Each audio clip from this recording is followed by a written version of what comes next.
Hello class, hello everyone. आज आपको पढ़ाया जाएगा लेसन नंबर 23 अलंकार।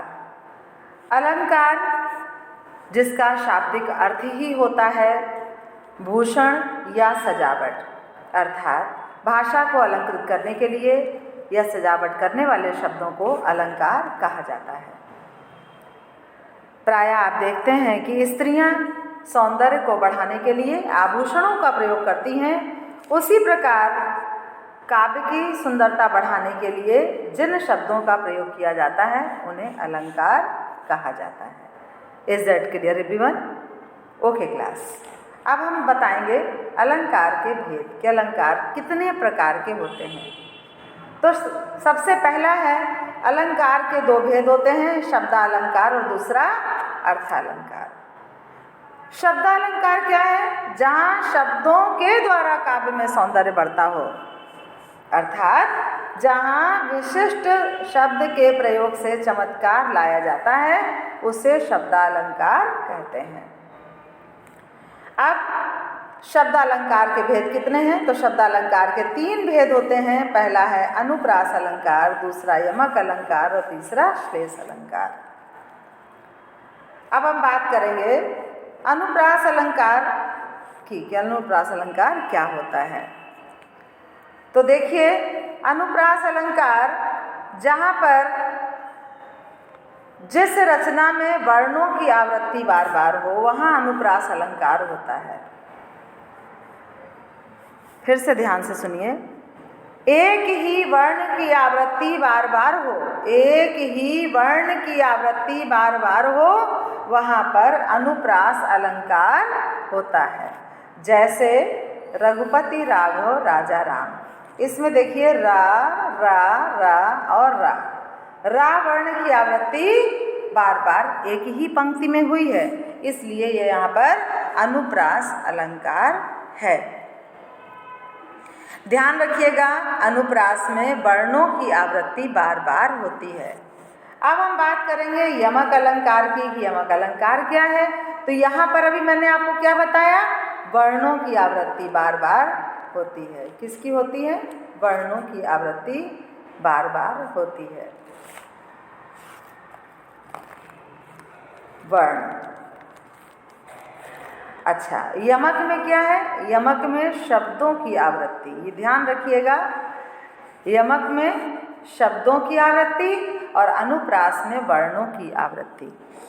तो क्या कहा गया कि यमक अलंकार जहाँ पर एक ही काव्य पंक्ति में एक ही शब्द 2 या 2 से अधिक बार आए और हर बार उसका अर्थ अलग हो, वहाँ पर क्या होता है? यमक अलंकार होता है। जैसे कनक कनक ते 100 गुनी माँ दत्ता अधिकाय, या पाए बौराए जग बा खाए बौराए।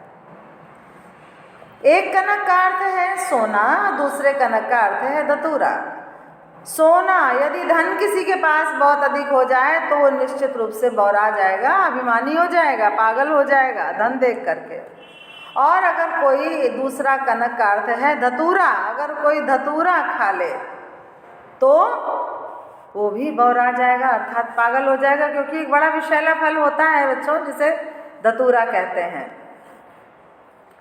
तो आप समझ गए होंगे कि यहाँ पर इस पंक्ति में कनक कनक शब्द 2 बार आया है और दोनों के अर्थ अलग अलग हैं।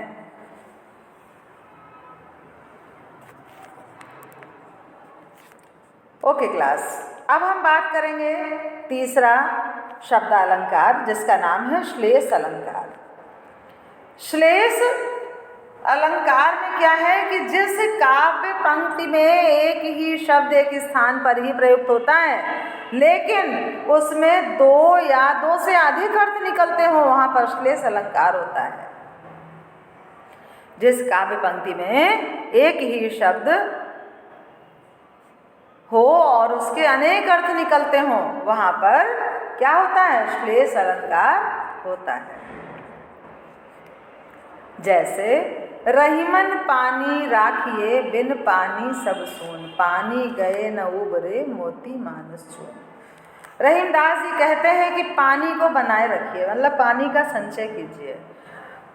पानी क्या है? बिन पानी सब सून। यदि पानी समाप्त हो गया तो सब सूना हो जाएगा।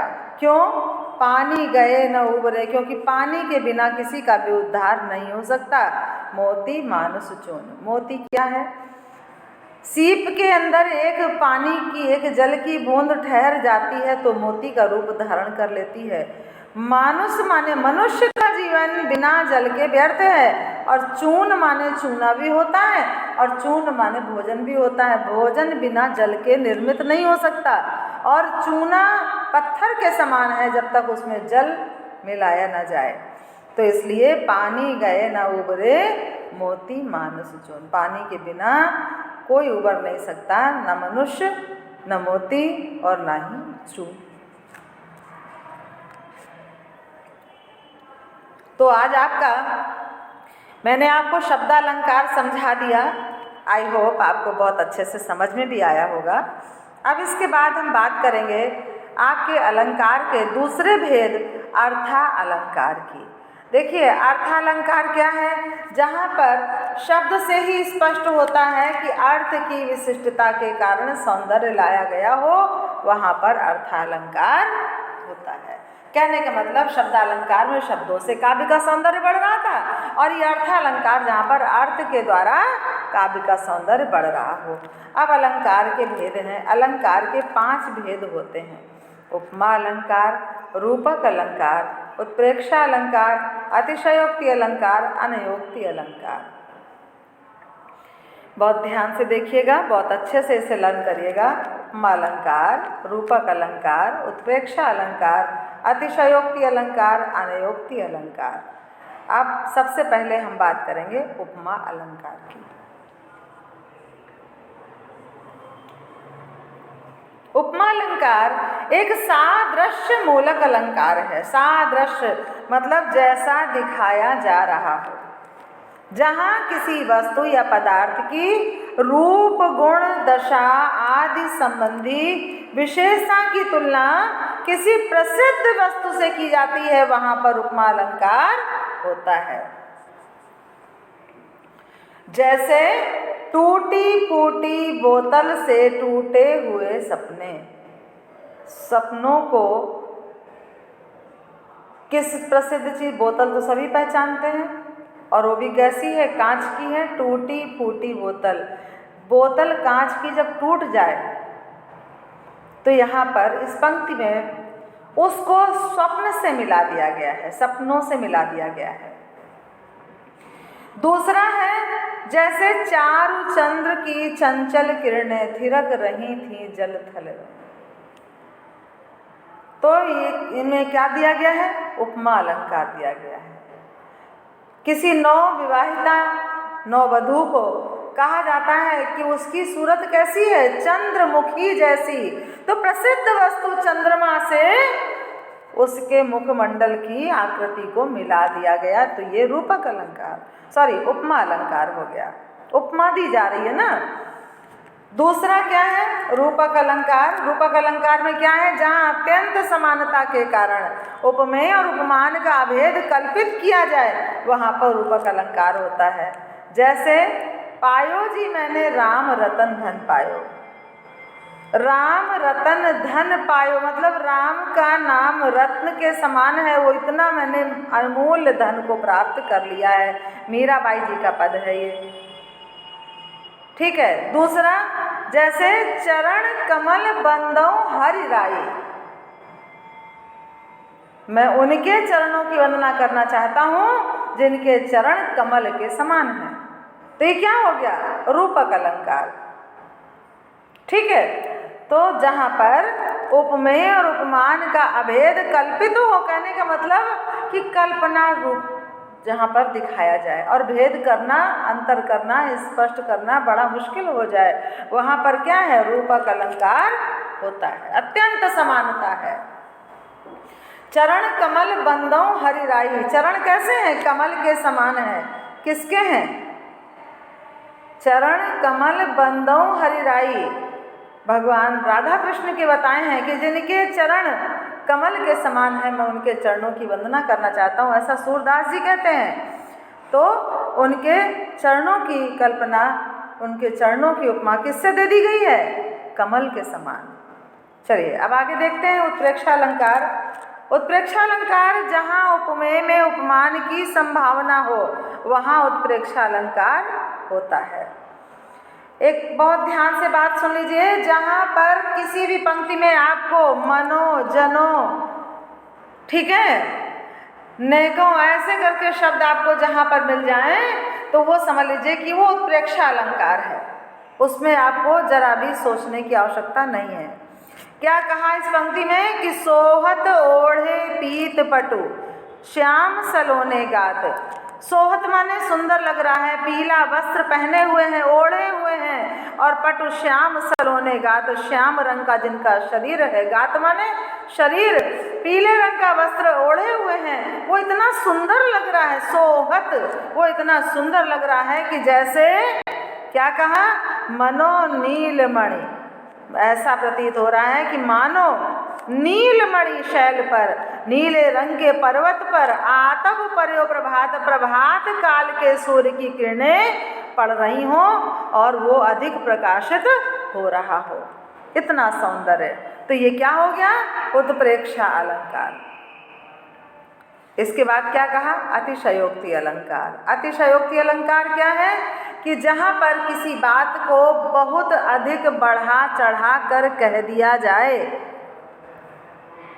Clear everyone? जहाँ पर किसी बात को बहुत अधिक बढ़ा चढ़ा कर कह दिया जाए वे क्या होता है? वहाँ पर अतिशयोक्ति अलंकार होता है। अतिशय उक्ति, अतिशय अनंत है, उक्ति कहा गया, जिसके बारे में बहुत कुछ बढ़ा चढ़ा कर कह दिया जाए उसे अतिशयोक्ति अलंकार कहते हैं। जहाँ उपमेय का वर्णन लोक सीमा से बढ़कर किया जाए वहाँ पर अतिशयोक्ति अलंकार होता है। जैसे हनुमान की पूंछ पे लगन न पाई, आग लंका सिकरी जल गई, गए निशाचर भाग।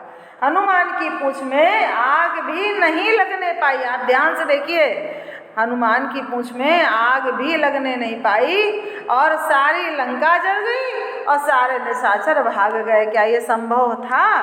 ऐसा क्या लिखा गया है? नहीं, ये उसमें तो क्या लिखा है कि हनुमान जी की पूंछ में आग लग गई थी, तब लंका में उन्होंने घूम घूम करके चारों तरफ अग्नि प्रवाहित कर दी थी। लेकिन यहाँ पर क्या बताया जा रहा है कि हनुमान की पूंछ में आग लगने भी नहीं पाई और सारी लंका जल गई, सारे निशाचर वहाँ से भाग गए। तो इतना क्लियर हो गया ना सबको? चलिए अब हम देखेंगे आगे अनयोक्ति अलंकार। अनयोक्ति अलंकार क्या है?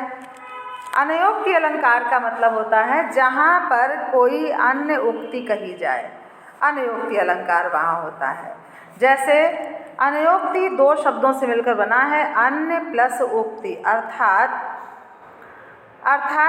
जैसे कहा किसी और के बारे में जाए, ठीक है, लेकिन वो लागू किसी और पर होता हो तब वहाँ पर अनयोक्ति अलंकार होता है। जैसे खोता कुछ भी नहीं यहाँ पर, केवल जिल्द बदलती पोथी। आप बात समझ रहे हैं? अभी आपने नया वर्ष मनाया, सब कुछ वैसा ही है, ऐसा तो नहीं कुछ परिवर्तन हो गया, आप बदल गए हो या और कोई बदल गया हो, कुछ नहीं बदला। उसी तरह से दिन हो रही है, उसी तरह से रात, सब कुछ वैसा ही है। बदल क्या गया? सिर्फ तारीख बदल गई, ठीक है। तो क्या है? खोता कुछ भी नहीं यहाँ पर कुछ भी कम नहीं होता है, केवल जिल्द बदलती पोथी। केवल जो पोथियाँ हैं, जो ग्रंथ हैं, जब वो पुराने हो जाते हैं तो उनके ऊपर के सिर्फ कवर ही बदल दिए जाते हैं। तो यहाँ पर बात मतलब कहने का कि जैसा है ऐसा ही रहता है, कुछ नहीं बदलता है। आप संसार भी छोड़ दो तब भी कुछ भी बदलता नहीं है, सब ऐसा ही रहता है। तो ये क्या है? अनयोक्ति। शब्द कुछ हो और कहा किसी और को जा रहा हो तो वहाँ पर अनयोक्ति अलंकार होता है। ओके क्लास, तो आज आपकी इस वीडियो में मैंने आपको अलंकार पाठ पढ़ाया और समझाया। आपने बहुत अच्छे से समझा होगा। इसे फिर से एक बार देख करके बहुत अच्छे से समझिएगा। Okay class, thank you.